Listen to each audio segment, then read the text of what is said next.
अवर रामचंद्र भगवान उमापति महादेव जी की जय।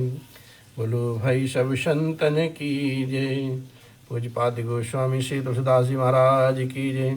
सदगुरुदेव भगवान की जय। श्री वाल्मीकि भगवान की जय। श्रीमद् वाल्मीकि रामायणे अयोध्याकांडे पंचमः सर्गः। श्री दशरथ जी महाराज जी के अनुरोध से वशिष्ठ जी का सीता सहित श्री राम को उपवास व्रत की दीक्षा दे करके आना और राजा को इस समाचार से अवगत कराना, राजा का अंतःपुर में प्रवेश, आज का ये पावन प्रसंग है।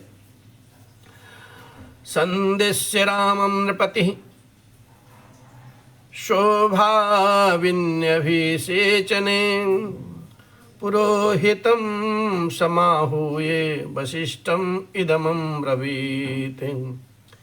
उधर महाराज श्री दशरथ जी महाराज जब श्री रामचंद्र जी को दूसरे दिन होने वाले अभिषेक के विषय में आवश्यक संदेश दे चुके, तब अपने पुरोहित वशिष्ठ जी को बुला करके उन्होंने कहा, गच्छोपवासं काकुतस्थं कार्याद्य तपोधन श्रियसे राज्य लाभाय बद्ध्वा सहायत वर्त। नियम पूर्वक व्रत का पालन करने वाले तपोधन, आप जाइए और विघ्न निवारण रूप कल्याण की सिद्धि तथा राज्य की प्राप्ति के लिए बहु सहित श्री राम जी को उपवास व्रत का पालन कराइए। तथेति च स राजन् मुक्त्वा वेद विदाम्बरः स्वयं वसिष्ठो भगवान् ययो रामानिवेशनम् उपवासितं वीरं मन्त्रकोविदं ब्रह्मामृतवरं युक्तमास्थाय सुधृतव्रतः। अब तब राजा से तथास्तु कह करके वेद वेत्या विद्वानों में श्रेष्ठ तथा उत्तम व्रतधारी स्वयं भगवान वशिष्ठ मंत्र वेदता वीर श्री राम को उपवास व्रत की दीक्षा देने के लिए ब्राह्मण के चढ़ाने योग्य जुते जुताए श्रेष्ठ रथ पर आरूढ़ होकर के श्री राम की महामहल की ओर चल दिए। शाराम भवनम प्राप्य पांडुराभ्रधन प्रभम शाराम भवनम प्राप्य पांडुराभ्रघन भ्रम प्रभम त्रिशः कस्यार्थे नये विवेश मुनि सत्तमः। श्याम जी का भवन श्वेत बादलों के समान उज्ज्वल था। उसके पास पहुंच करके मुनिवर वशिष्ठ ने उनकी 3 रेवड़ियों में रथ के द्वारा ही प्रवेश किया। ना विशाल भवन भगवान का। तमागत वृषिम रामस्त्वरन्यु संभ्रमं मानिष्यन सामनाहारम निष्क्राम निवेशनात्। वहाँ पधारी हुई उन सम्मानीय महर्षि का सम्मान करने के लिए श्री रामचंद्र जी बड़ी उतावली के साथ वेग पूर्वक घर से बाहर निकले। अभ्यत्य त्वरमाणोऽथ तथाभ्यासं मनीषिणः ततो अवतारयामास परिगृहे रथात् स्वयं। उन मनीषी महर्षि के रथ के समीप शीघ्रता पूर्वक जाकर के श्री राम जी ने अपने दोनों हाथ जोड़ करके और गुरुवर वशिष्ठ जी का हाथ अपने हाथों से पकड़ करके उन्हें रथ से नीचे उतारा।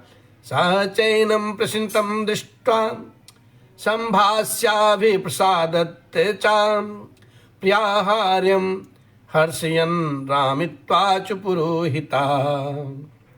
श्री राम प्रिय वचन सुनने के योग्य थे। उन्हें इतना विनीत देख करके पुरोहित जी ने कहा, वत्स,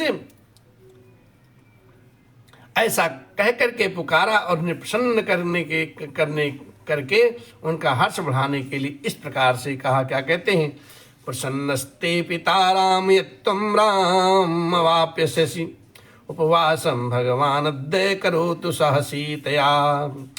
हे श्री राम, तुम्हारे पिताश्री तुम पर बहुत प्रसन्न है, क्योंकि तुम्हें उनसे राज्य प्राप्त होगा। अतः आज की रात तुम वधू सीता के साथ उपवास करोगे।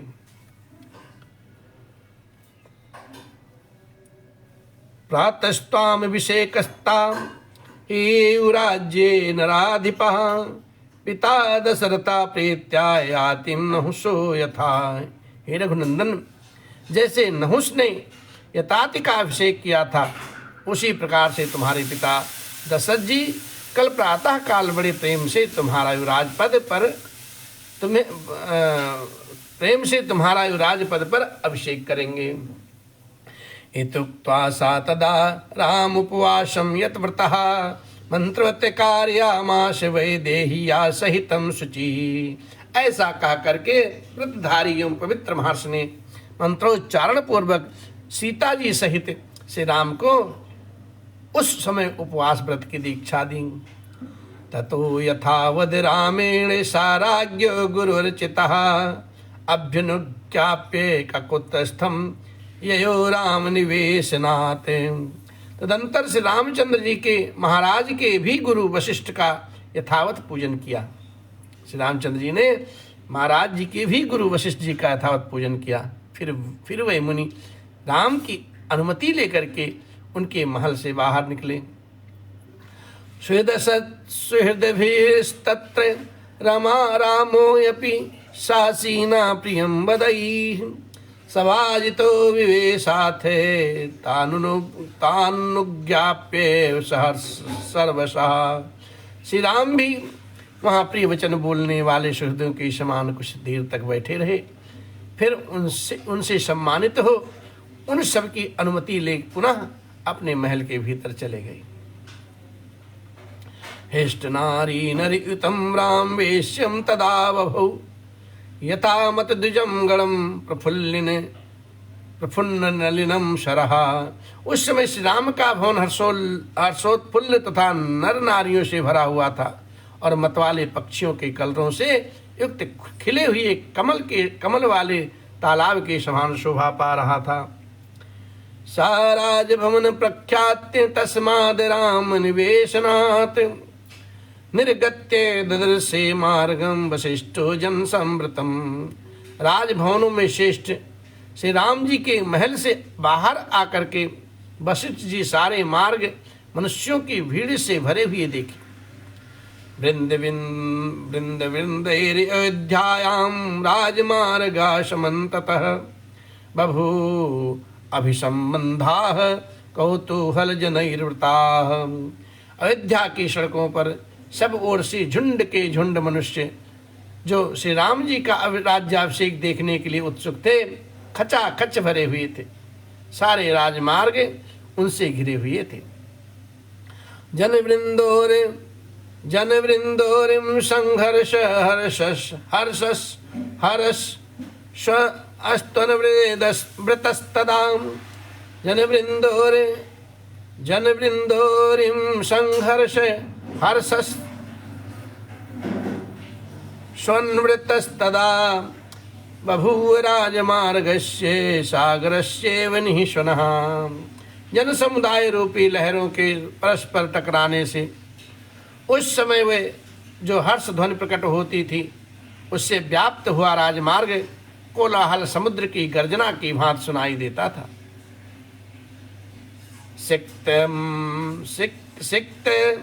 संभ्रष्टथ्यां हित तथा च वनमालिनी आसीद अयोध्या तदः समुक्षिते गृह ध्वजा। उस दिन वन और उपवनों की पंक्तियों से सुशोभित हुई अवधपुरी के घर घर में ऊंची ऊंची ध्वजाएं फहरा रही थीं। वहां की सभी गलियों और सड़कों को झाड़ फुहार करके वहां छिड़काव किया गया। तदा अयोध्या निलयः शास्त्री वलाकुलो जनः राम अभिषेक मकाछान्नान्त अभिषेक कामनाकांक्षन्दुयं रवे। स्त्रियों और बालकों सहित अयोध्यावासी जन समुदाय श्री राम के राज्याभिषेक को देखने की इच्छा से उस समय शीघ्र ही सूर्योदय होने की कामना कर रहे थे। प्रजालंकार भूतम चा जनस्यानंद वर्धनम उत्सुक्रो अभुजनो दुष्टम तम अयोध्या महोत्सवम। अयोध्या का ये महान उत्सव प्रजाओं के लिए अलंकार रूप और सब लोगों के आनंद को बढ़ाने वाला था। वहां के सभी मनुष्य उसे देखने के लिए उत्कंठित हो रहे थे। योम तज्जन संबाधम राजमार्गम पुरोहितः बभून्यूजनोघम तम सनई राजकुलम ययौ। इस प्रकार से मनुष्यों की भीड़ से भरे हुए राजमार्ग पर पहुंचकर पुरोहित जी उस जनसमूह को एक ओर करते हुए से धीरे धीरे राजमहल की ओर गए। सीता वृषिकर प्रख्यम प्रसाद मधिरुद्रुह्य चा समीयाय नरेंद्रेण सक्रणेव बृहस्पति। श्वेत जलद खंड के समान सुशोभित होने वाले महल के ऊपर चढ़ करके वशिष्ठ जी राजा दशरथ जी से उसी प्रकार से मिले जैसे बृहस्पति देवराज इंद्र से मिलते हैं। तमागतम अभिप्रेक्ष्य हित्वा राजासनं नृपः प्रपक्ष स्वमतं तस्मै कृतमित्यभिवेदयते। उन्हें आया हुआ देख राजा सिंहासन छोड़ करके खड़े हो गए और पूछने लगे, मुने क्या आपने मेरा अभिप्राय सिद्ध किया? वशिष्ठ जी ने उत्तर दिया, हाँ कर दिया। तेन चैव तदा तुल्यं सहासीना सभासदः आसनेभ्य समुत्तस्थु पूजयन्तः पुरोहितम। और उनके साथ ही उस समय वहां बैठे हुए अन्य महासद भी पुरोहित का समादर करते हुए अपने अपने आसनों से उठ करके खड़े हो गए। गुरुणातो अभ्यनुज्ञातो मनुजोघम विसृज्यतम विवेशान्तः पुरम राजा सिंहो गिरि गुहाम्यु। तदंतर गुरु जी की आज्ञा लेकर के राजा से दशरथ जी ने उस जन समुदाय को विदा करके पर्वत की कंदरा में घुसने वाले सिंह के समान अपने अंतःपुर में प्रवेश किया है। तदग्रवेश प्रमाद जनाकुलम महेंद्र वेश्यम प्रतितम निवेशतम वैदीप्यश्चारु विवेश पार्थे ससेव तारागण संकुलम नभा। सुंदर वेशभूषा धारण करने वाली सुंदरियों से भरे हुए इंद्र सदन के समान उस मनोहर राजभवन को अपनी शोभा से प्रकाशित करते हुए श्री राजा दशरथ जी महाराज ने उसके भीतर उसी प्रकार से प्रवेश किया जैसे चंद्रमा ताराओं से भरे हुए आकाश में पदार्पण करते हैं। इसी प्रकार से श्री वाल्मीकि निर्मित आर्ष रामायण आदि महाकाव्य के अयोध्या कांड के पांचवा सर्ग संपन्न होता है। श्री राम जय राम जय जय राम, जय सिया राम जय जय सिया राम, जय सिया राम जय जय सिया राम, जय सिया राम।